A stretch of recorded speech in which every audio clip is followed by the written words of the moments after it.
We're two self-care experts, a massage therapist, and a licensed professional.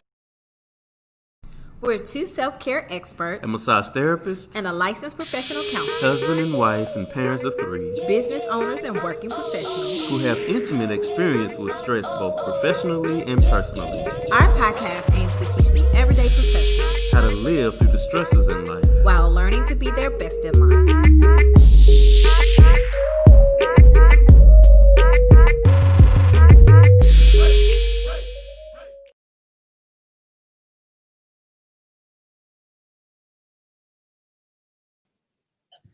What up, guys? What's up? What's up? What's up? So I'm not recording now, so let me know when you're ready. Okay. Okay. Welcome to Living the Stress Life. I'm your host, Lamar Story. And I'm your host, Tiffany Story. And if you've never been to the podcast or seen the podcast before, welcome. Also, check us out on iTunes and Spotify. Yeah, we also stream now to our YouTube while we're recording. So for all of those people who are joining us via the podcast, if you're listening on your radio, your cell phone, or podcast player, we also record live on Facebook and now on YouTube while we're recording our podcast. So thank you guys for tuning in, and we're super excited to discuss tonight rebuilding trust after infidelity. Hot topic. Hot topic. Hot topic, man. So last week we discussed on the podcast. We was rushing, y'all. We was rushing it. He was rushing. I had to give me something to eat real quick. It's just Yeah. We here. So last week we discussed on the podcast marriage mindset and kind of preparing yourself for marriage and what does that look like. And so this week we're talking about what it looks like when you are in a relationship or married and there is some infidelity or some act that compromises the relationship, and how to heal from that. Yeah. And let us know if you can hear us, because it's going to be a good discussion today. We want to make sure everything is working and in order like it should be. So if you can hear us, just say, hey, I can hear, whatever. Yes. Let us know that you can hear us before we continue on rambling and you can't hear us. Yeah. So let's get into the topic. All right, cool. Thanks, Crystal. She said we all good, so we're ready to go. Appreciate that. Thank you. So Appreciate that, folks. You ready to get into the topic? Let's do it. Let's do it. Yay. All right, let me add another line here. So we're recording the podcast at the same time, so she's getting that set up on that side while we're doing the live. And guys, we really want this to be interactive. If we miss some things, or you make some suggestions that we don't mention, please chime in. Okay. Comment, let us know. So, rebuilding trust. Let's talk about it. So, I think that this is a sticky situation, and I want to kind of start by really just talking about what is infidelity. Let's define infidelity. That's important. It's really important. Yeah. And most people think like, okay, of course we know what infidelity is, right? But people define infidelity on their own terms. And it's actually important for each marriage or partnership or couple to define what infidelity actually looks like within their own relationship. Yeah. So it varies from relationship to relationship, from person to person. It's important that if you're in a very serious relationship or if you're in a marriage, that you guys actually sit down and discuss what infidelity looks like to you. For a woman, infidelity could be if someone has another emotional connection to someone that steals away from their relationship with their spouse. What do you say for a woman? They could be for a man too. I know. I'm just giving an example. Yeah. But it could differ for the man. That's the point I was about to make. It could differ for the man, or vice versa. So infidelity in a relationship could be emotional connection, even if there's no physical intimacy. It could be just physical intimacy. It could be having thoughts of being with other people, even if you're not necessarily talking or communicating with someone outside of the relationship, but you're constantly having. So how did it work? Well, like if you So really, your spouse is a mind reader. Do not have thoughts. I'm joking. But go ahead. what are you talking about?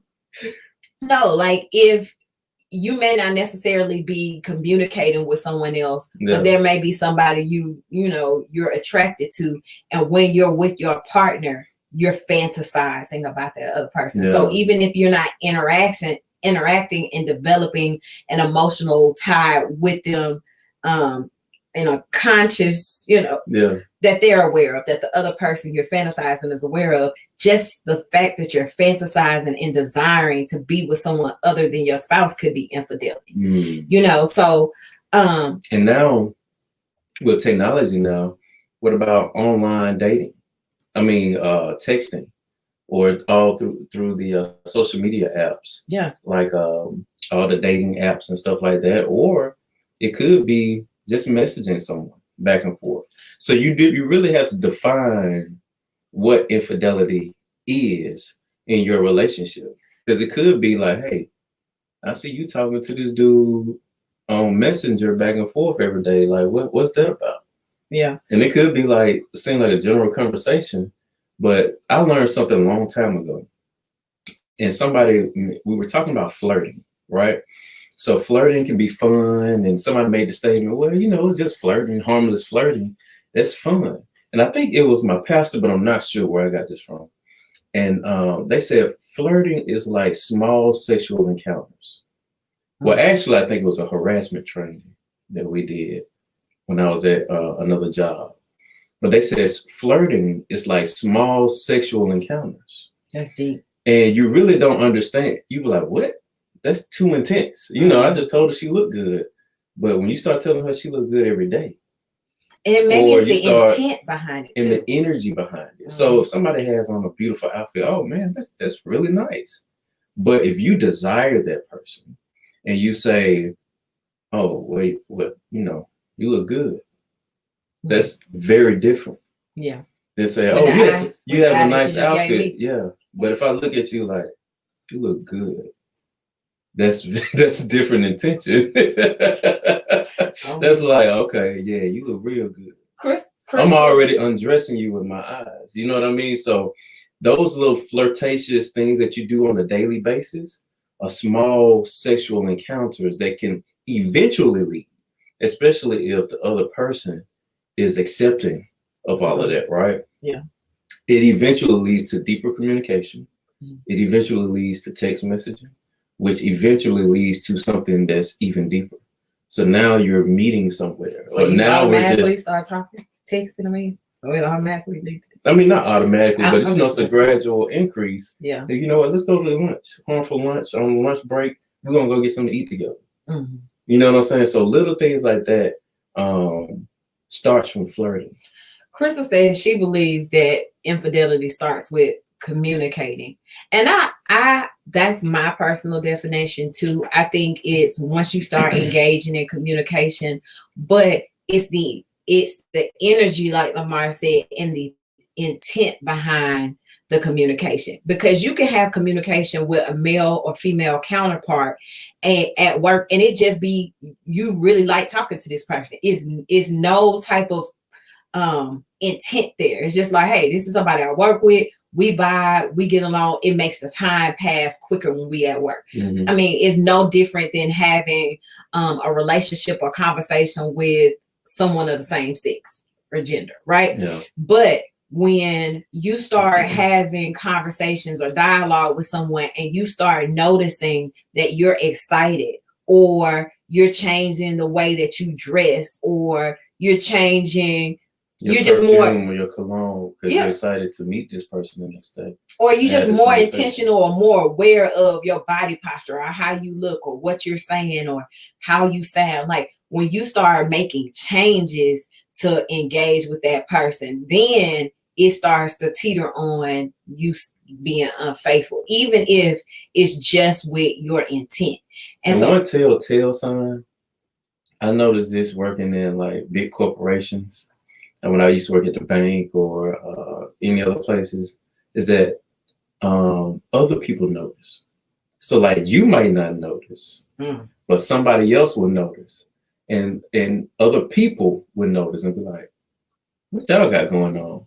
It'll be simple stuff like that. When other people notice the interactions you guys have, or the way you guys may be looking at each other, or the time that y'all have spent around each other, they'll say, "What y'all got going on?" Yeah. And that should be a hint to you that this may be inappropriate. Mm-hmm. You know what I mean? So whatever's going on here, maybe I'm gonna take it a step farther though.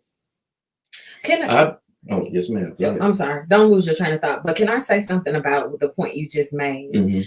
I don't think that is always the case. No, it's not. Because there are times where you can work in environments. I've worked in some environments where there are toxic people that work in there. It's just a certain type of, it's like certain environments, like call centers. I noticed I've worked in 2 call centers, right? I just noticed that there's a lot of mess and there's like a lot of drama that happens when you have these large spaces. People spend a lot of time. And I think sometimes you have different education levels, different statuses, like single, widow, divorce, you know what I'm saying? So I found that it can be a little bit like high school, and there's times where people make assumptions too. So I do want to throw that out there. Just because other people are noticing, that's not always a sure telltale sign. But if other people are noticing and you know that you're starting to change, then it's time to say, okay, maybe this is something different. Okay, I'm sorry. What were you gonna say? You forgot. I told you not to forget. You started doing something else. Trying to be bossy. I'm sorry. I just wanted to. Oh, I know what it was. So going back to even before the conversation, so I'm a big energy guy just because of the work that I do. Mm-hmm. And I believe energy is a big thing. Sometimes we forget about the animalistic behavior we have as human beings. And what I mean by that is you can sometimes meet a person and not say one word to them. Mm-hmm. You can connect with them on another level that y'all hadn't said anything to each other. Y'all just looked at each other. Y'all just looked at each other. It could be a complete stranger and I'll be like, oh my God. I don't know what it is right now, but I want her. You know what I mean? So you had to first of all, be aware of that. Right? And if you're really wanting to not cheat on your spouse, have that at the forefront of your head when you're engaging with that person. Yeah. Because sometimes they feel the same thing because it's an energy thing, and you could tell. So what people tend to do is play stupid, right? It's like, okay, I'm gonna engage with this person, or I'm gonna go out on a lunch date, knowing that they like you. You know when somebody likes you. You know what I mean? I'm a firm believer. You know we have different when opinions. Somebody likes you. And if they say, hey, let's go to lunch together, in your head, you need to check. I already know this person is what they up to. But I'm gonna go to lunch anyway. You know what I'm saying? So those little small steps can lead to infidelity too. I'm gonna say this. I'm gonna say that I think sometimes, because I had this conversation with a girlfriend of mine, and we talked about this. There are sometimes when you're not sure if somebody's into you. But I think as a rule of thumb, if you have to ask yourself, is this something innocent, or is it possible that they could be into me? Right? Then just bow out. Right? Now, there are times where some people are completely oblivious. I really feel like sometimes people are completely oblivious. And I'm going to give myself as a good example of that. And not necessarily because that's been my experience that someone was flirting with me or into me and I wasn't aware. But I just know there are times where there was a situation where I worked with 2 people who were in a relationship that was not supposed to be in a relationship. And I was noticing that, they were eating similar lunches. Like one day, the woman would have a salad and there was a certain way she cut her bell peppers. Well, I would be around this guy and he had the same, his salad was set up the same way. And I'm like, such and such eat their salad like that. That's so funny. Like I was noticing those things, but it took me, I never connected it. I noticed multiple things. And when they finally did admit to having a relationship, what they came out and said was, we knew for sure that you knew because you were making comments like, hey, that's interesting. You do this just like this person, right? But I was not putting two and two together because there was no reason for me to suspect. I didn't have any intent. They were just simple observations, and I really could care less. I was just making simple observations. And I think sometimes when the person who's being flirted with doesn't have any intent or that doesn't have any desires, not looking for anything, is in a good place emotionally or maybe in their relationship, you may miss sometimes those small little suggestions from other people. So I don't 100% believe that a person is always aware when someone else is into them. I think sometimes it takes a few interactions, and then you begin to be like, why he always saying something? Or why she always complimenting? Then you start to process. And I think that once you do recognize, again, like I said, it's time to bow out. Yeah. So let's get on to the next one. Yeah. So we talked about what infidelity may look like from person to person and kind of defined it. We know that it don't have to always be physical intimacy for you to be unfaithful, right? Or to be considered cheating. But is it though? I mean, you have to define that in your own relationship. It just depends on how those things impact you, because you have some people who are a little bit more jealous. You have people who are less jealous. So it's important, if you're in a relationship, that you anticipate being a long-term relationship or a relationship you're hoping to lead to marriage, that you define that with the person you're in a relationship with. But let's kind of we're not going to talk about this in great depth, because we're actually going to do another podcast next week focusing on specifically this part of this discussion, but different reasons. Let's just kind of throw out different reasons people cheat, right?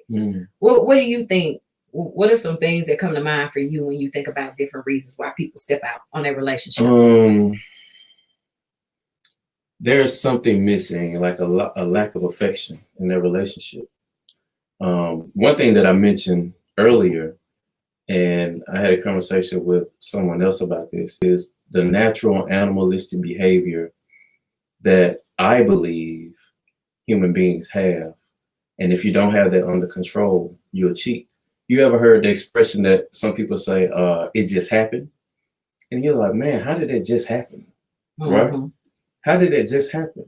Well, sometimes you could put yourself in a position, say when there's drugs or alcohol involved, and you're around somebody that you already got a connection to. So your lack of judgment causes things to just happen. I think also when you're not in a good place emotionally, especially if there's drugs and alcohol involved, I think when you are emotionally distressed with the relationship, I think it's really easy sometimes for people, especially a person who has an intent to hook up with you. Like you have people who pursue you knowing that you're in a relationship, and you could just be open because you need somebody to talk to, or you need an ally, an emotional ally, right? Someone that you feel like doesn't have a dog in the fight when it comes to your relationship. At least you think they don't have a dog in the fight. They may have an intent to be with you, but you're not in an emotionally good place, and you start talking to them and they say everything you want to hear. Like, I could think about a woman just really feeling undervalued by her spouse or her boyfriend or partner. And you you might be arguing with this other person in the relationship, trying to get them to value you. And here you are talking to a coworker or a church member, or well, wherever you meet people, you know what I'm saying? And this person is just like, yeah, your husband should be telling you thank you. You know what I'm saying? Like me as a man, I feel like, and they saying everything you want to hear, because when people have intentions to get you how they want you or where they want you, they gonna say what they need to say to get in your emotional good graces. Yeah. And unfortunately, there are vultures out there, right? Because just speaking from a man's perspective, ladies, it's not hard to find a woman that looks like she needs to hear those things, right? And a lot of men, say that again. It's not hard to find a woman that looks like she needs to hear those things, mm-hmm. right? When they start noticing certain things, or noticing, if they're a coworker especially, and they notice that you're arguing with your husband all the time on the phone, or they notice, or you speak to them about things that's going on in your life mm-hmm. between you and your husband, then they start to fill in those gaps where they see that your husband is not filling in, or boyfriend or girlfriend or whomever. And it's not hard to do that. Yeah. You know what I'm saying? So you have people who are vultures that say, oh, especially if you consider them as a friend, mm-hmm. and you start to, confide in them those personal things, and they actually use that against you to get in your good grace. And I think sometimes it can be a very subtle approach. Like a person may not directly say to you, yeah, your man should be doing this, or me as a man, but it may be stuff like they know you dissatisfied and they're doing things like just giving you compliments, trying to make you feel like somebody see mm-hmm. you. Like, man, that's a nice. For me, when guys start noticing like my nail polish, my toe polish, or the shade of lipstick I have on, like things that a man got to be like checking for you mm-hmm. to notice, then that's a red flag for me. Like saying, hey, that's a nice, you just got your nails done. Or your hair. So or your hair. And that's the things that we get from the movies. You know what I'm saying? Like, oh, we need to tell her her hair was really good. That's like the first thing, dudes do. You know what I'm saying? No, but I done had some dudes I done had dudes give me a compliment on something that is like, I'm a creature of habit. I might change my nail polish. My nail polish may be bubblegum pink this week and powder pink next week. It's a very subtle difference in the pinks on my nails.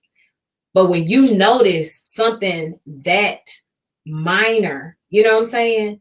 And some people are just detail people. They pay attention to detail. They notice everything. Lamar is a person, he could walk in. It may take me 3 hours to realize he got a haircut, and he told me he was at the barbershop.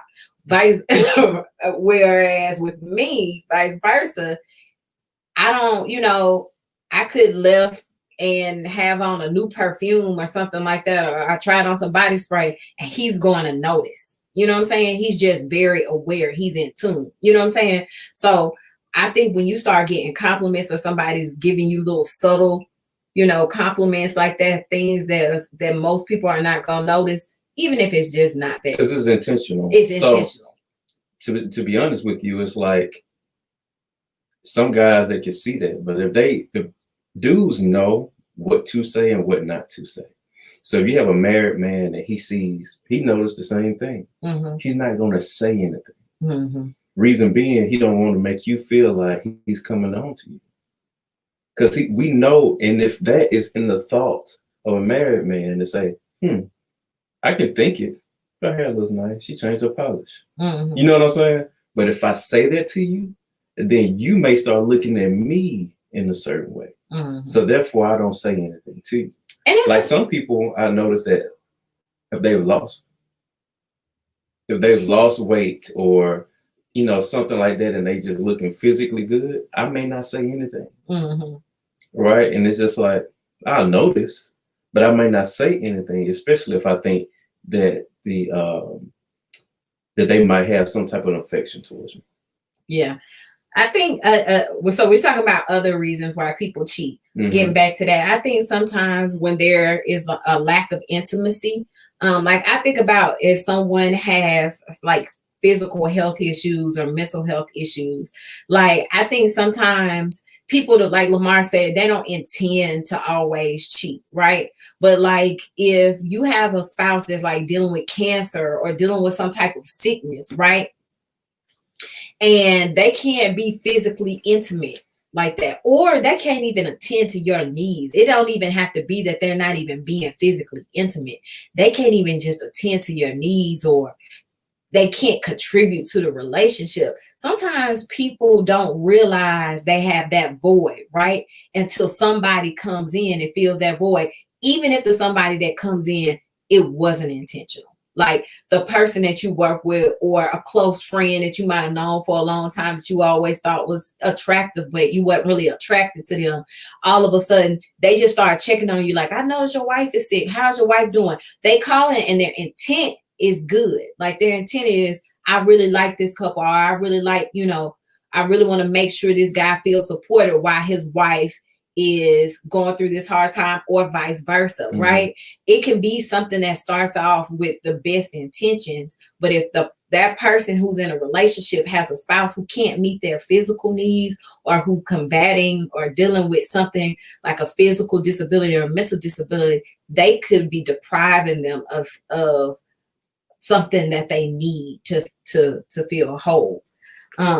So I think you brought up the other day when we were kind of discussing this topic about emotional immaturity. And I think that's a big deal. Like if I think about the start of our relationship, even though we were friends, I think about the fact that I had never been in like a real serious relationship. And plus we were in college when worst girlfriend I ever had. Yeah, he tells me that all the time. How you end up being a wife and you be the worst girlfriend beats me, y'all. Like I don't even know. I couldn't have been that emotional maturity over here.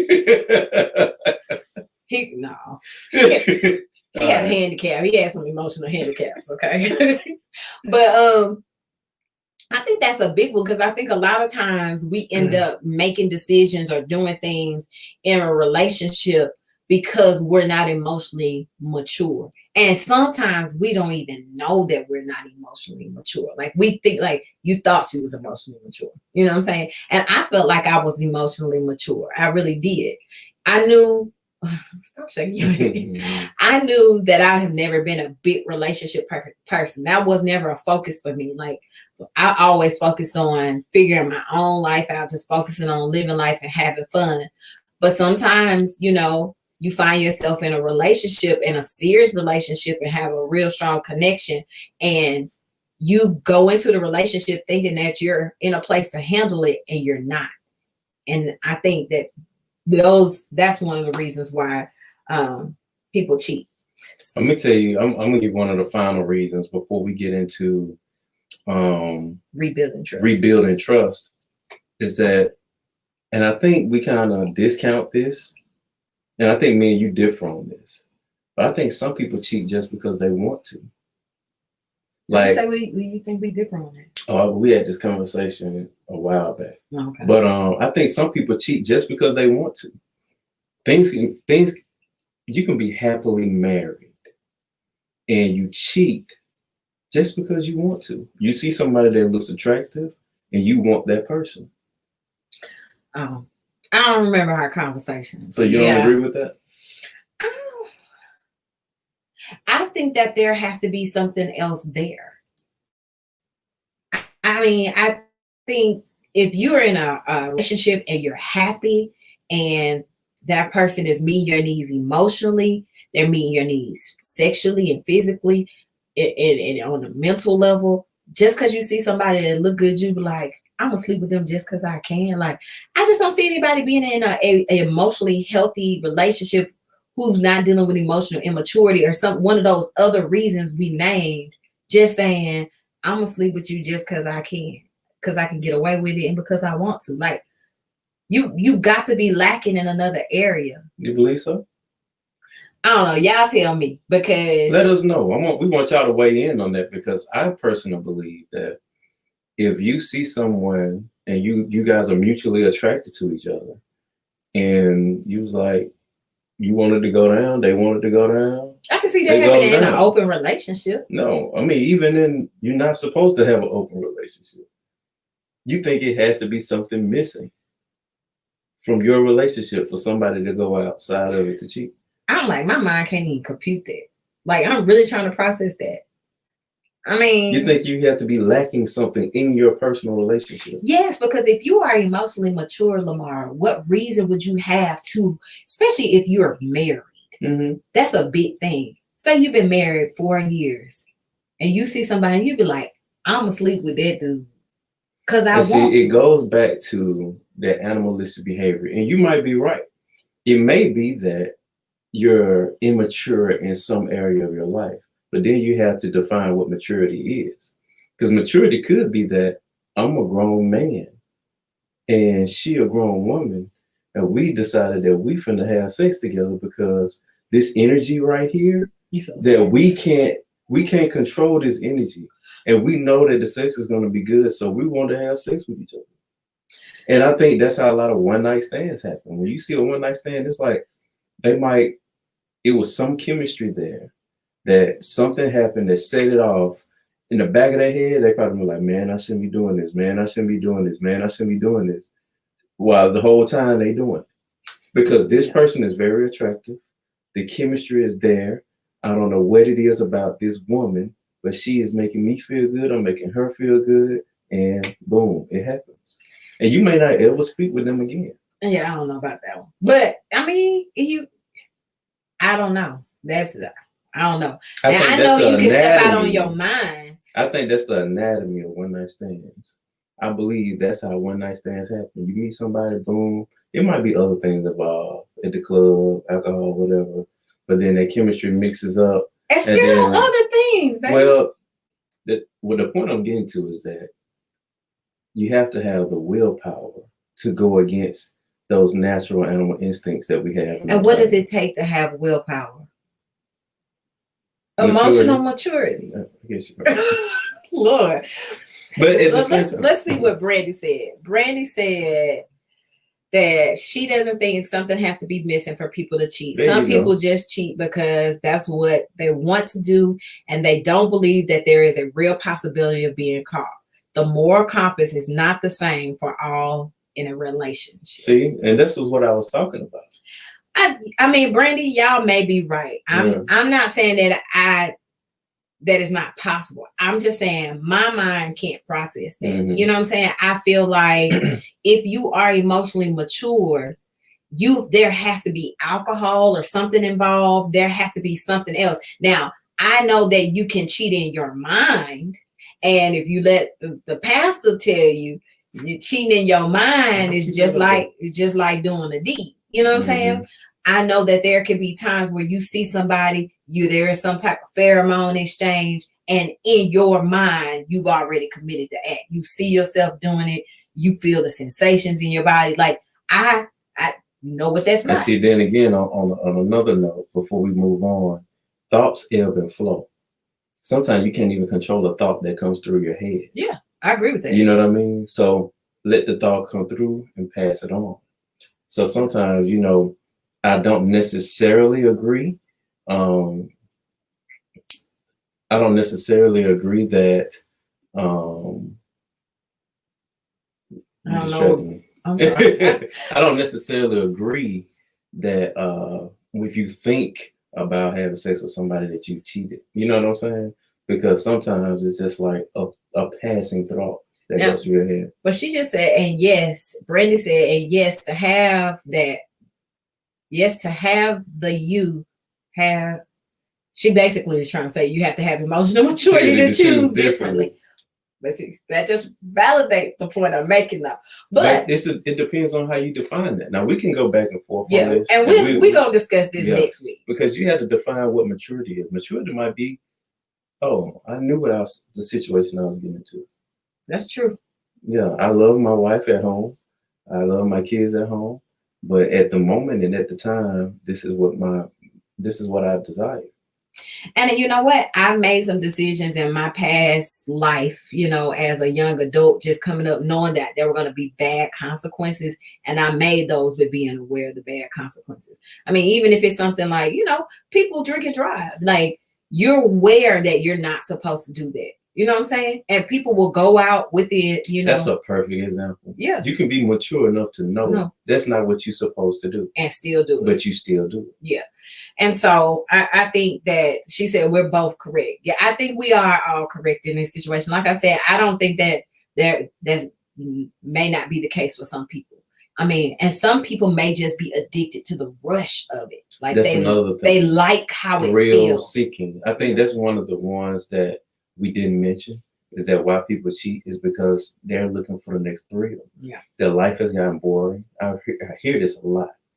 The kids, everything, you've settled into this routine where there's no trance. Yeah, and there's no excitement in the relationship, right? Then you get posed with someone who can bring you a little bit of excitement, and you go for it for that moment. And then sometimes it can happen over and over again, and sometimes it might just happen that once. Yeah. You know what I mean? So, and that's another reason I think people step out. So let's talk about rebuilding trust after infidelity has entered into a relationship. I think there's levels to it. There's phases to rebuilding trust and like healing both individually and the relationship, healing as a couple to infidelity. I think that is this important. Is definitely we're gonna have to break this down into multiple podcasts. Yeah. But yeah, go ahead.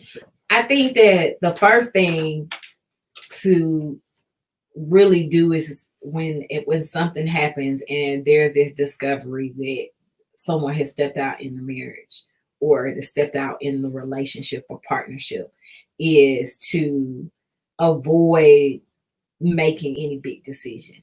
Like we hear about crimes of passion all the time. Like people get killed in the midst of doing a dirt because and they get off. The murderers get off, right? Yeah, I mean, because seeing someone you love so much, you're flooded with all these different emotions and feelings. And I've discussed the whole flight or fight response several times, right? Right. And you never know when something like that happens, how you're going to respond in that moment. You know what I'm saying? You could just be literally paralyzed with emotion. You can respond in anger. But some people literally snap. Like there's no recollection of what they're doing in the moment. Yeah. And so it's really important when something happens is that you honestly need to get to yourself. Like, I think that you shouldn't try to talk through what the details of what happened. Not at that moment. And not at the moment when you find out. Like, it's important to give time and space. And a lot of people don't do that. Mm-hmm. A lot of people don't do that. And I think, especially if you catch someone, it's different if you catch them in the act or you get information from someone else. Or you want to know everything right then. And sometimes you just need time to process. Sometimes your mind can't even process what it is that you're being told. Like, am I okay to talk about when I got a phone call one time? No? Okay. Anyway, sometimes you could get a phone call. No. Go ahead. I can take no. Oh. Anywho, we were married 15 years, life gets eventful. So Brandon laughing. Go ahead. I'm trying to figure out how to make the point that I was trying to make. Like, sometimes you can get information. It's just like, I got a good example. Like when you find out someone died. Mm-hmm. The same experience or emotions that you go through when you find out about death is really the same emotions you go through when you find out about infidelity. That's because deep, you're really grieving. Yeah, because at first you don't believe it. You're in denial. There's stages of grief. When my father died, I was like, all right, I got to see this for myself. Yeah. Yep. You know what I'm saying? So you're in denial. You don't feel it. You kind of void of feelings at that very moment. Yep. So you don't feel anything. And then it sits in. And it might be a couple of days for it to sit in. I remember I went after my father died. I think I took a couple of days and went back to work. And I was like, I'm good. When I got to work and I sat in that quiet place, I broke down. It was like everything set in and hit me. And I had to tell them, hey, this ain't gonna work. I got to get up out of here. Yeah. I mean, if you think about, they're not on the top of my head, so I'm gonna pull them out. When you think about the 5 stages of grief, and I want to make sure I don't. So what she was saying was take some time. It's important that if you find that it was infidelity in your relationship, it's important that you separate and get some time to yourself before you make any rash decisions. Because when you make decisions out of anger, you might decide to kill him or her, and you don't want to do that, right? But then you may decide this is over. I'm not, or if you might get revengeful. Yeah, and go do something you that may you go regret. Angela Bassett, like put all his clothes in his car, set it on fire. Now you're going to jail for arson, right? You know what I'm saying? So it's important to take some time to actually process what has happened. So I'm gonna mention the 5 stages of grief. I just wanted to make sure I didn't miss it. Like when you think about infidelity, it is the death of trust. So you do lose something, right? So you got denial, anger, bargaining, depression, and then acceptance. And bargaining is kind of when you're trying to. Wow, all of those. Yeah. Yeah, you really experience that. And so whether you walk in on somebody and find them in the midst, or whether that information is given to you, you can't process how you feeling. So the first thing is take some time to process the news, the information, so what questions you have. You know what I'm saying? And you want to be safe.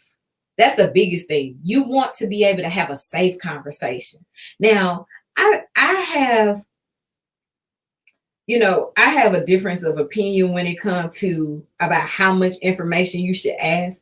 Because I think sometimes the devil is in the details. Like the more you find out and the more you need to know, you start looking for those things to repeat themselves. Like, when did it happen? Who was it? When, where, and all of that, right? And they start giving you details. Although the person who has cheated really needs to be honest and transparent as possible. Like that's one of the first things. Like if you truly intend to save the relationship that you're in, if you're the person who stepped out, you need to be honest and transparent as possible. Answer all those questions, right?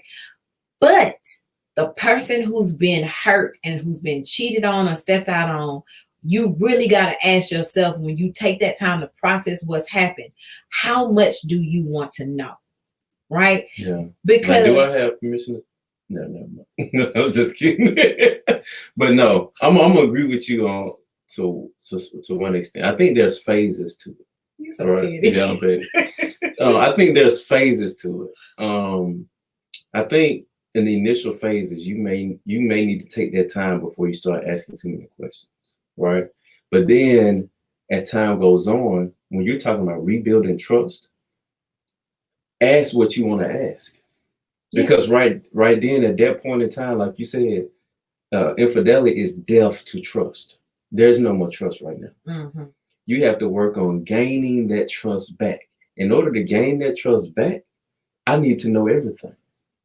Now you might want to be careful what you ask and all this stuff. Yeah. But at the same time, if you're the cheater, you cannot be defensive at that moment if you're trying to rebuild your trust. You can't be defensive. So if your lady asks you, well, how many times did y'all have sex?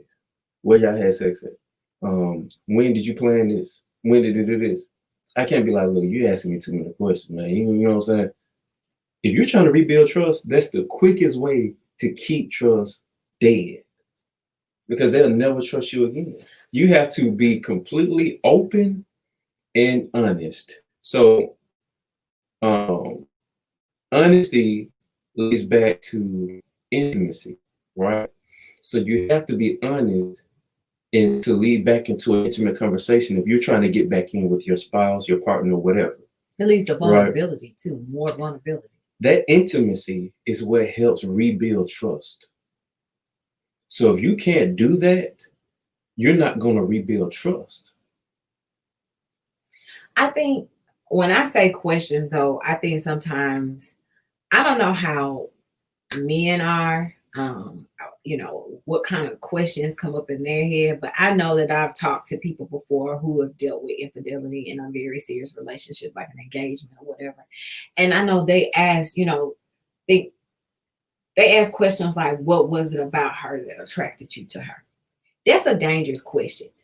Yes, it's something you probably need to know, but you have to also ask yourself if it might be something like she was, it was just the way she talked. Her voice was so soothing, and I was in a time where I was down, right? I might start thinking any woman that I hear what I think is soothing that talks to you, you're attracted to it. So I start looking for stuff. You know how they say if you look for something, you're going to find it?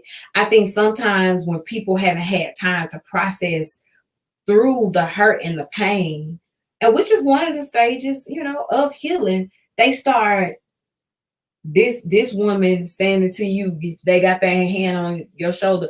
It could be somebody you think the same. Look up on me now. No, I don't need that shit. No. You raise your hand, Tip. I told her. It could be somebody who could be your mama age, and they can't really see them. That person look young, and it's like she touching the shoulder, and you walk up on them, and the woman is talking to you in the suit, but like, how's your mom?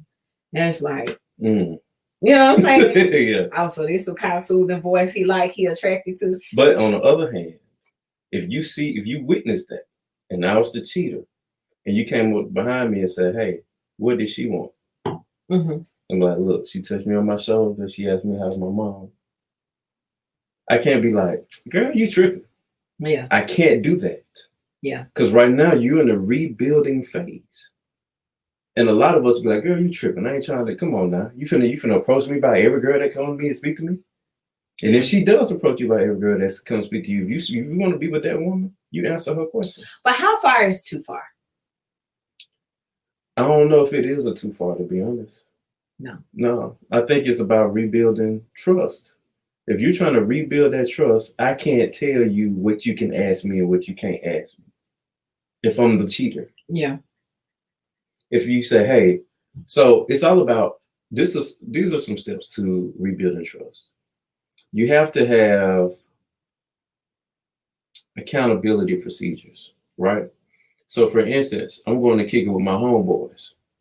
I'm the cheater, right?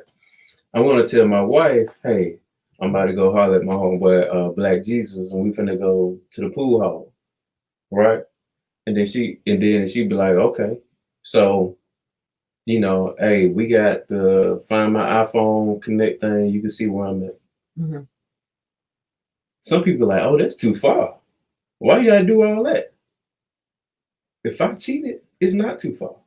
Because what I'm trying to do is get back in her good graces. And think about it. If I got something to hide, if I don't have anything to hide, what is the harm? Yeah. And then eventually, over time, that will become unnecessary, right? Oh, eventually, over time, it'll become unnecessary. Before Find My iPhone, you might take a picture with your homeboy at the pool hall. Send it to your wife. We over here chilling. It's Photoshop. Damn niggas ain't at the pool hall. No, but I think I like the way this therapist define what you're talking about as rigorous honesty. Like if you think about a rigor, right? It's like going hard, right? It's intense, right? It's intense honesty. It's rigorous honesty. And it's also important that you don't share half truths. You know what I'm saying? Because a half truth is a lie. And even if you don't intend to, like for instance, if they say, like he said, me and Black Jesus going to the pool hall, and she says, who else, who's gonna be there, right? You might have had some other people he told you may come through, but you don't really know if they coming. They just said they're gonna be out, they may come through, right?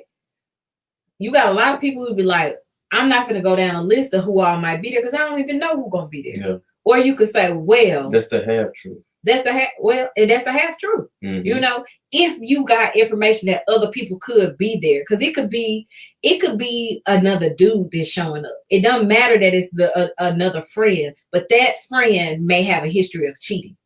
All right, that friend may be a compulsive flirter, and wherever he go, he gathering girls around. And check this out, fellas, because we all been in this position, right? So we go and we kicking it with the homeboys at the pool hall, and they done invited some chicks down. And he's like, dang. They might not know your situation. Mm-hmm. They might not know that, hey, you got some issues going on with wifey at the house. I don't need this static. You know what I'm saying? Like, hey, man, I'm bounce out.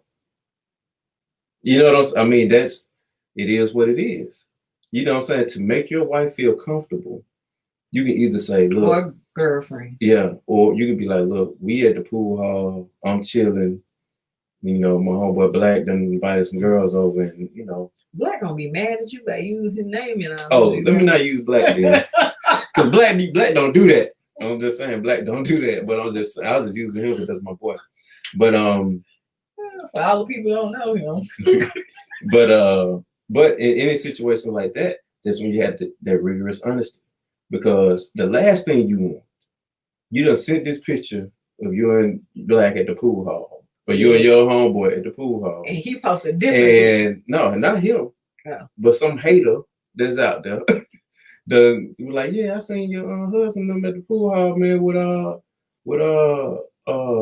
Terica them. Hold on, why they got to be a hater? It could be a honest I mean, person. yeah, I mean, I'm calling him a hater because that's how I'm gonna look at it. Yeah, you know what I'm saying? I'm gonna look at it like, what? You know, she don't even know that me and Black went there, and we might say we didn't even invite it, but we just seen some people that we know, and now they come over there playing. Hey, what y'all doing? Playing pool? You know what I'm saying? And you don't want to cause a big deal because none of them know your situation. You know what I'm saying? So you just go along like, okay, we just playing pool and no harm, no foul. Somebody else may see that and be like, oh, I seen Lamar at the pool hall. He was out there with so and so in there. And I'm the cheater. You're gonna be looking at me like, oh, you didn't tell me you had some girls playing pool with y'all. Yeah, and I think that if you're the person who's been hurt in a relationship, it does take space and time. And both of y'all have to be aware of that. But I think if you've been the person who's been cheated on, you also have to ask yourself too, what does it look like for somebody to regain your trust?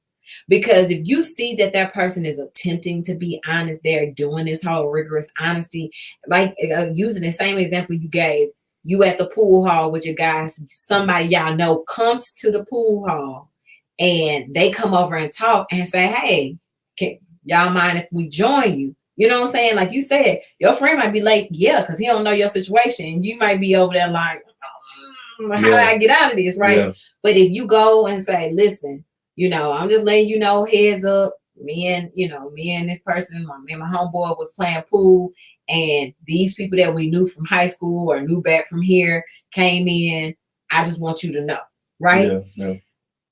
I know a person, I know many people. Let me just put it like this. Many people go through all these scenarios in their mind. Like, is this person lying to me? Are they volunteering this information so I trust them, but they really doing something else? Your best bet is to leave.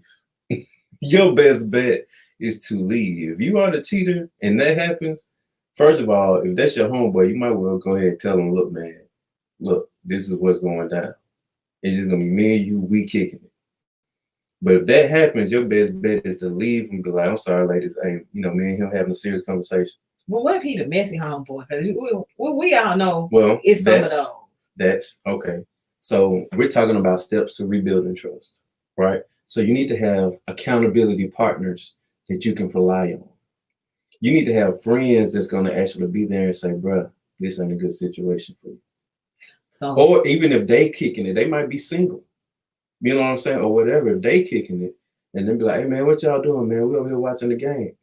But it's some females over there. And then be like, I don't want my way, dude. This is not a good this is not a good situation for you. Period. Yeah. You know what I'm saying? You get it, you be like, all right, bet.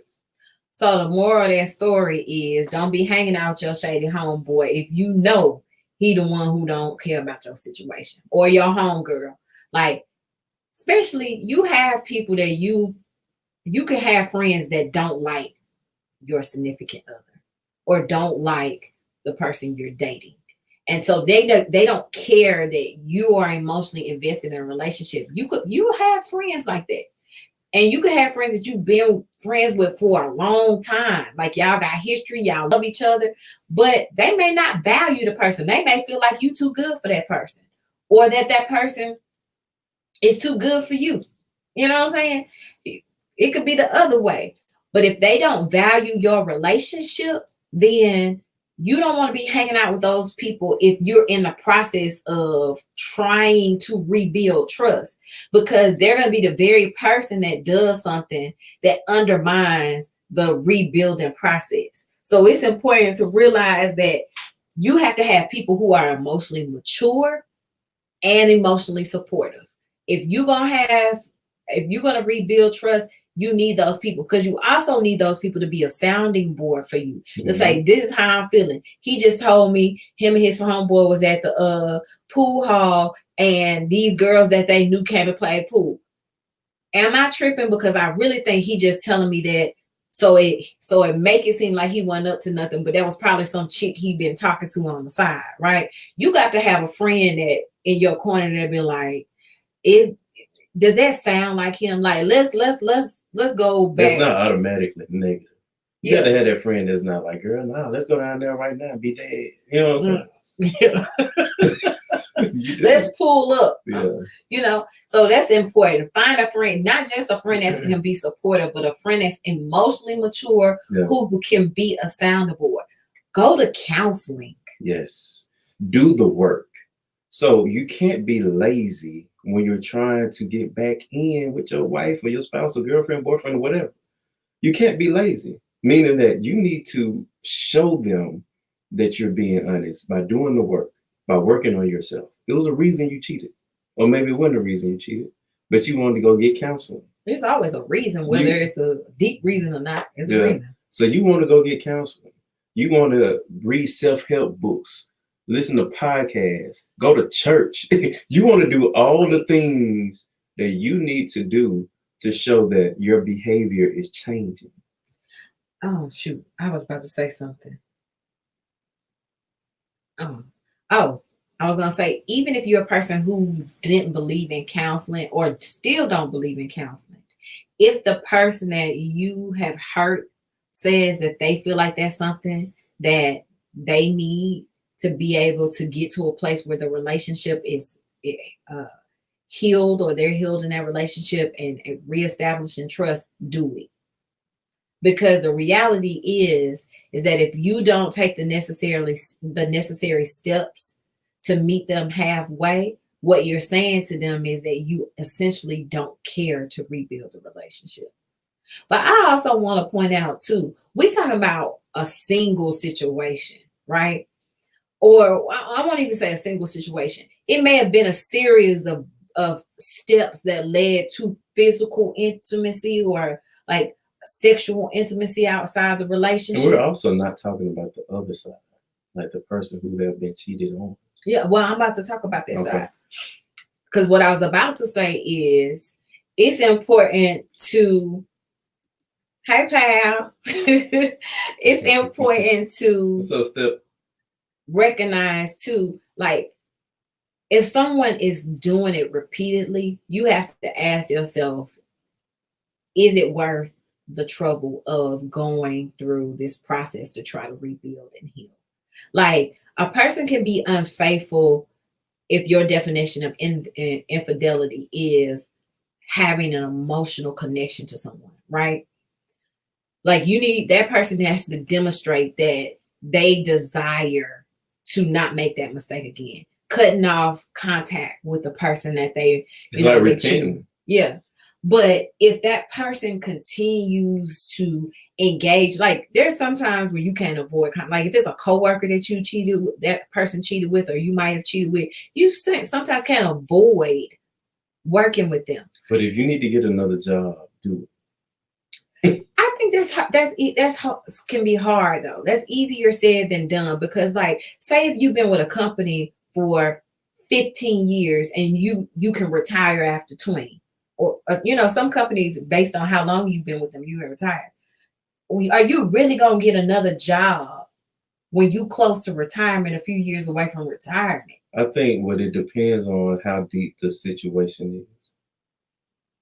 I really do. Because if you have an infatuation with a person and you feel like you can't stop unless you're not around them, then you need to not be around them. Mm-hmm. You know what I mean? So it all depends on how deep the situation is. Because if it was just a one-off and you're like, they really don't mean nothing to you or whatever, and there was just something that happened, then that's different. Maybe it's different. You know what I'm saying? But think about it, if it's your superior, if you have to work directly under this person, maybe you slept with your boss. You know what I'm saying? Maybe it's somebody that you have to go out of town with in your job.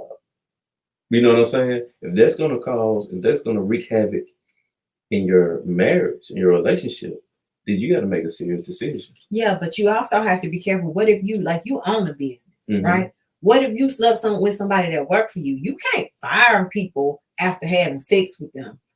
That's real sticky. Like, you open yourself up to, I'm not saying you can't, but you can open yourself up to other things when situations like that happen. I think within reason, people need to do what they can to separate themselves. But I'm just throwing that out there. Like, there might be situations where you may not necessarily be able to get away from that person. You know what I'm saying? But it is important that as much as possible, yes, pal, you can be sued, because that person that you've had sex with, especially when they can prove that you've been texting them or y'all been sending little pics back and forth and stuff like that, it's easy for them to say they were sexually harassed. Because if a person they can still say that when you stop messing with them, they can, and there can be all type of things. If there was an affection there and y'all liked each other, a connection, you can be like, look, this ain't gonna work. Yeah. You know what I'm saying? I'm gonna need you to find another job. Yeah. You just got to do what you got to change positions. You can always say something, but you can't keep that person there. You know what I'm saying? How is that gonna make you feel? If I cheated on you and I'm trying to get back with you, and I'm telling you I slept with my employee, you're gonna be like, oh, is she still there? The first thing you're gonna want me to do is fire her. You don't care about consequences. I understand that, but I'm also just throwing it out there. I'm not saying, don't try to. That's not what I'm saying at all. I'm just playing devil's advocate. Yeah, stop being the devil. Oh. Anywho, another thing is important to do is stay present and future focused. So when I say stay present, meaning that if you're rebuilding and working through, you can't keep going back to the event. That's either person. You know what I'm saying? Like, if you're the person who cheated on someone, right? And something happens and you feel triggered, like, hey, this feeling that I'm feeling is one of the reasons why I cheated, right? Going to the person you cheated on and saying, this what you doing right here is one of the reasons why I did A, B, and C, right? Or if you're the person who was cheated on, saying, what you're doing reminds me of what you said, how you was moving when you was out doing this. You can't do that. You know what I'm saying? Wow. Like, well, once you start the healing process, once y'all sat down and made an agreement, these are the steps we're taking to rebuild trust, then you have to let that past be the past. Only if it's relevant to healing. But you can't pull it up. Relevant to healing? No, not depending on how it's framed. If I see a behavior in you that I saw when you were cheating, I can't bring that up. I'm not saying you can't bring it up, but it's like, as a therapist, we're told that when we do personal disclosure, you can only disclose something about yourself personally if it benefits the client, meaning that giving them that story helps them process or make the connection that they need to be able to make change or to shift or to process something correctly. I think it's the same scenario when you bring up things from the past. Like, it needs to be relevant to moving forward. And I'm just saying that as a married couple, that we've had arguments where we brought up past things, and that's something you definitely don't like, right? I think that sometimes you get stuck in this pattern, and if you keep reliving those same feelings and reliving, even if you're the person who cheated, like, man, this is the stuff she was doing and pushed me, you need to be future focused. So versus bringing it up, let me give you an example. Versus bringing that up, like, this what you're doing is how how you making me feel was right now is similar to what led me to cheat. Instead of saying that, just say, hey, this is an issue that I realize is triggering for me. This is what I need. This is how I need. I feel like this could potentially be an issue. So you're not bringing up the past. You're bringing up the feelings and what's triggering you, but you're saying it for the purpose of moving forward. In order for this relationship to be successful, in order for me to be able to be trust faithful be faithful, or to trust you again, whoever it is that's communicating, this is what I need. This is how I need you to be able to relate to me. And so that's what it means to be present and future focused. But at the same time, you can't have a lack of empathy, right? So it's like, so I know stories where it could have been 10 years later and the trust is not fully restored. They went back to living a somewhat healthy lifestyle, marriage, but the trust, like you said, that might be an issue. So if I'm the cheater and you come to me and say, hey, I'm recognizing a pattern of behavior that when this, when we was going through some marital issues, and I'd be like, look, man, it was 10 years ago. I'm dismissing your feelings. I have to show empathy towards that, because if I don't, it can all come back around. You know what I'm saying? If I show lack of empathy towards you, you'd be like, dang, you just gonna dismiss my feelings like that? You know what I'm saying? This is how I feel. I'm seeing something that reminds me of when this was happening. Now, we have done the work, but at the same time, during that work, you told me that these are the reasons you stepped out. If I'm starting to see that again, I should be able to say something, and I should, as the cheater, empathize with however you feel. Yeah, but I'm not saying that you can't do that, Lamar, but I'm just saying, again, you just made the point of what I just said. It has to be relevant to moving forward, or whatever the present is, not just for the sake of bringing it up because you're out of anger. It's like having fair fighting rules. You know what I'm saying? So I think that's important. And we're gonna start wrapping this up because we've been talking for about an hour. But I think it's also important to say, both people have to experience what they're feeling. Like, let yourself sit with your emotions, right? Feel your feelings. Feel your feelings, right? Because at the end of the day, thank you, Kenya. Thank you. At the end of the day, Kenya said this is some good stuff. What's up, Kenya? At the end of the day, you're grieving the death of trust, right?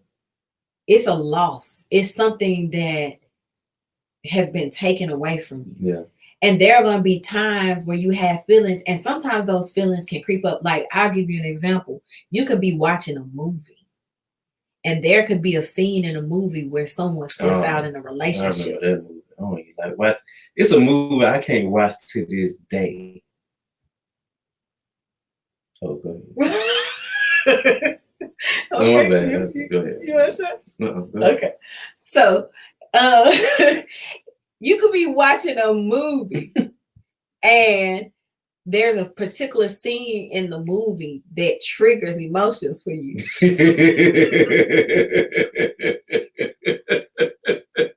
You can't get over it, can't you? you going, girl?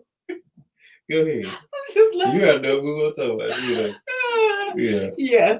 Go ahead. I think so. Yeah. Anyway, but if it's triggering for you, then you can't sometimes avoid the flood of emotions that come in that moment. Allow yourself to experience that. And if you're the person, you know, even if you're the person who cheated, like seeing a scene like that can also bring in feelings of guilt. Because one thing that needs to be mentioned is that if you've been cheated on, for a lot of people who've been cheated on, they begin to doubt themselves, right? And there begins to be this dance in a relationship where you start to question, you know, are you enough? Right? You know, you begin to question your own instincts. You know what I'm saying? And so when you see things that happen in the movie, right? Even if you're the cheater, you can sometimes be like, man, is this how she felt? And you can have a flood of emotions. Right? And so I think it's important to allow yourself to experience that. But if you really want to rebuild trust and you really want to take your intimacy to another level, discuss it with your partner.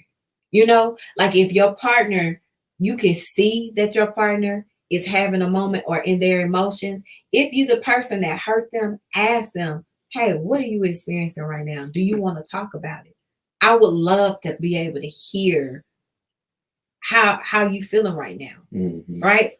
Or if you're the person who's been cheated on, be willing to open up and say, you know what, I need to discuss this. And I'm not trying to discuss this to hurt you or re-injure or open up a wound, but I didn't anticipate this to impact me. This is something I just processed as a new insight because of, you know, the movie we're watching. But I also encourage you to avoid things that you know are going to trigger and reopen old wounds. Like there's certain movies Lamar will like to watch that I don't like to watch because they make me angry. They don't necessarily bring up bad memories or anything, but sometimes they can just be triggering for me. Like for instance, I'm a therapist, right? So sometimes even watching movies where somebody's being victimized, like being raped or things like that, is too much for me because it brings up stories from clients because I worked in an intensive residential and I've heard so many stories about rape and sodomy and things like that, right? So sometimes watching movies where somebody's had something horrible like that, like what's that movie? You was trying to get me to watch it. I never watched it. About the little black boys in Central Park. Shoot, I can't. Oh, I know what you're talking about. The Ava DuVernay. Yeah, I can't think of it. I don't messed up her name. Central Park 5. Yeah, something like that. Now They See Us or something like that. Yeah. I couldn't watch it. I didn't watch it past the first episode. It was just it was hard. The first episode was hard for me too. Yeah, I'm just not into traumatizing myself over and over again. So, you know, it's important to recognize if things make you feel a certain way, then don't subject yourself to stuff, you know, because it could be kind of dangerous to your relationship and really counterproductive to rebuilding trust if it keeps bringing up those old feelings. If you're in a real rebuilding stage, avoid things that you don't have to engage in that's going to cause you to go down a spiral. Nikki said that I'm guessing infidelity can bring up feelings of neglect, physical attraction loss, anger, frustration, financial difficulty, stress, and so many other things. Living the stress life, they can definitely hold you accountable. At the end of the day, you have to be responsible for your own actions. Yes. So guys, you know, there's like Lamar said, there's so many other things that we can discuss with this topic. We're gonna do another part to this. We're gonna really dive into the reasons why people cheat and kind of what that looks like. Talk about some of the signs and things that you can be looking for, because I want to say phases of forgiveness. So on the other side, we talked a lot about what it takes as a cheater to help rebuild trust. And as the person who got cheated on, you could take what we said, and if your spouse or your mate or your partner are not doing those things, um, that could show you that they're probably not really doing the things they need to do to rebuild trust. Another thing, too, guys and girls, I know it's a big deal with these cell phones nowadays, right? Everybody, they take their cell phone everywhere. They take your phone to the bathroom. You go to the bathroom, they pick up their phone and go to the bathroom. It's like, if your significant partner, your spouse, can't pick up your phone without you going crazy, and on the inside, like, oh my gosh, she got my phone. What's she gonna do? Something wrong. Yeah. Something is seriously wrong if that's the case. So if you have those type of issues, that's a sign. Take that even further for yourself. If I say, if my wife pick up my phone, oh Lord, what's on my phone? Oh Lord, what did I? You know what I'm saying? So, we don't hide our phones. You know what I'm saying? There's nothing that our phones are always available, and and everything. So social media, I think she got all my social media accounts. I don't even have hers though. But I don't even know the password to her laptop. But Just because she can't she remember know it. she know my social security number. You know what I'm saying? So Yes, it's look, just I pay bills. but it's important to have that transparency, and when you're the cheater, it's important that you're just open. Um, Nigga said, when should you walk away after cheat 1 or 10? How many is too many? That's a great question. I'm gonna say this: nobody can tell you when enough is enough, but I also have to say, if someone continues to do something, right, you have to really ask yourself, does that person really love you? Because when people love you, they go through or do what it takes to do right by you, right? Have they done the work? Have they done the work? Have they followed some of these steps that we discussed about rebuilding trust, being rigorously honest, right? Like having this intense honesty. Are they open to going to counseling? Are like Lamar said, are you able to go through their cell phone without it being a fight? Are they telling you where they're going? Are they being accountable to you? Yeah. Hey, I'm going over here, and this is where I'm gonna be with whatever. Are they walking out the room when they get a phone call that you can't overhear? Are they doing the things necessary? Are they waking up in the middle of the night texting? You know what I'm saying? Like sending messages. Like, where you going? Why you gotta take your cell phone to the bathroom at 2 o'clock in the morning? So I think it's important to really recognize that. But I also have to say this: like, sometimes people can have also addictions. I think a lot of people don't realize how deep sexual addiction is. Yes. I've had training as a therapist on sexual addiction, and I watched a movie, and I think watching a movie helped me really process the things that I had been educated about sex addiction when I was able to see it, right? And it was just art imitating real life. But did I see that movie? You didn't see this movie, and I can't think of the name of the movie because I wanted you to see it, but I could never remember the name of it. No, we might have watched a movie similar, but when I actually saw it, it was just like, man, like to see somebody actually dealing with sexual addiction, and that might be something you have to consider. But you also have to ask yourself, are you willing to put yourself through that? Because you have to be willing to go through the process. If someone has a sexual addiction, you could be re-injured multiple times over.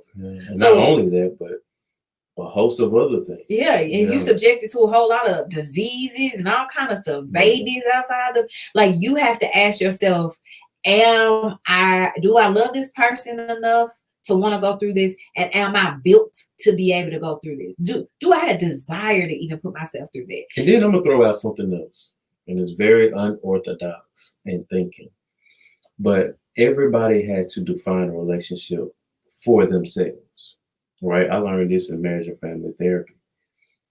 When you're in a relationship, you can't base your relationship on what the societal norms are. You have to define a relationship for yourself. Yes. So, for instance, if Tiffany and I, we're in a relationship, and we might say, we don't mind somebody extra coming in every once in a while. Societal norms will be like, what? That's crazy. He's talking about a menage a trois, guys. So, thank you, Jessica. Thank you, Jessica. But, you know, you have to define that relationship for you, and you can't think about what other people are saying. You know what I mean? So it's like, Mary, why she she missed the opening prayer. Very good information. We'll go back to the beginning. Thank you. Yeah, we had a good prayer at the beginning. But you have to define a relationship for yourself. And what I mean by that is you have to decide as a couple, is it okay? What is okay in our relationship? So I take T-Pain and his wife, for instance. They go to the strip club. Yeah, but they also bring them home. Oh, yeah, that's right. So, and that's okay with their relationship. That makes their marriage works. And I know that's a little unorthodox in thinking, but whatever you define as your relationship, that's what your relationship is. And y'all have to be on the same page. But you have to be on the same page. Yeah. When you are not on the same page, then there are always going to be problems. But those spiritual people out there, be equally yoked. Okay. Yeah. I also want to say this too, that you have to know what you can handle too. Like, for instance, if you came up in a household where you had a parent that was unfaithful and you saw how infidelity impacted your parents, but it also trickled down to you as a child, like that, it brings up negative memories. There's some type of trauma or traumatic past for you surrounding infidelity, right? Then you may not be able to withstand healing from one incident. If they step out on you one time, you may say, one time is one time too many for me. I cannot go in this relationship because I don't think that I can move beyond that in this relationship. You have to be able to know that, but only you can define that for yourself. Yeah. And I also think, we're about to wrap up, but this has probably been the longest episode we've ever had. But I just want to kind of end with this, that I think emotional maturity also comes with being realistic, right? Marriage is work. And sometimes people are like, the hell. Ooh, you cussing. But marriage is work. So people get into marriage like, oh, I'm gonna jump the broom and be happily ever after. That's a lie. That's some bull. The work has just begun when you jump that broom. So you have to go into it knowing that we got work to do. And it's going to be a continuous effort to work with each other and on each other. You're both going to change. You have to work on knowing the changes, when you see the change, and always trying to stay right there with each other. You know what I mean? So, I just want to go into saying that. Nikki said sometimes if you saw that it was okay and your mom kept forgiving a cheating spouse, it caused problems too. I agree. Yeah. That's a very great and valid point, Nikki. Linda said good information. Yeah. I want to leave you guys with this too, that a lot of times we think of cheating as a problem, right? But think of cheating like you think of a cold or some type of virus, like the flu, right? A lot of times we try to treat symptoms, right?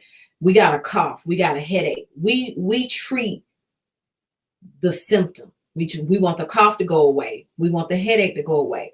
Well, rarely do people stop and actually evaluate what's the source of the issue. That's good. That's good teaching. Cheating sometimes itself could be the problem. But in a lot of cases, cheating is a symptom of something bigger.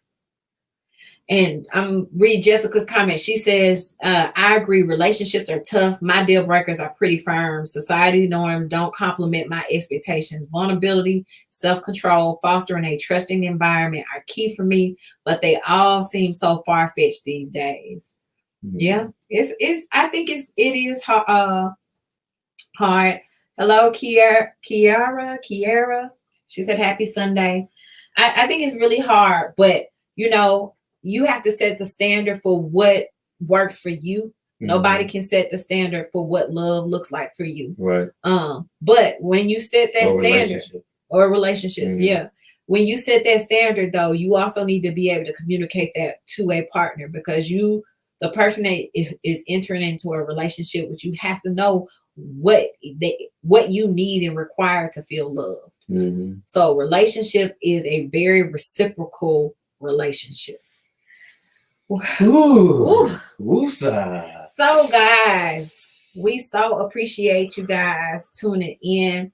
Again, we're going to be discussing this topic next week. We'll post the date and time. Next week, we're going to be talking about reasons people cheat. We're going to deep dive into that and just really talk about indicators and signs, you know, how to address it. You know, how to figure out what's going on in your relationship and what's causing a partner to be unfaithful. I think it's important for us to really talk about that a little bit more, because like I just said, sometimes cheating is a symptom. It's not actually the issue. It is a symptom of something bigger.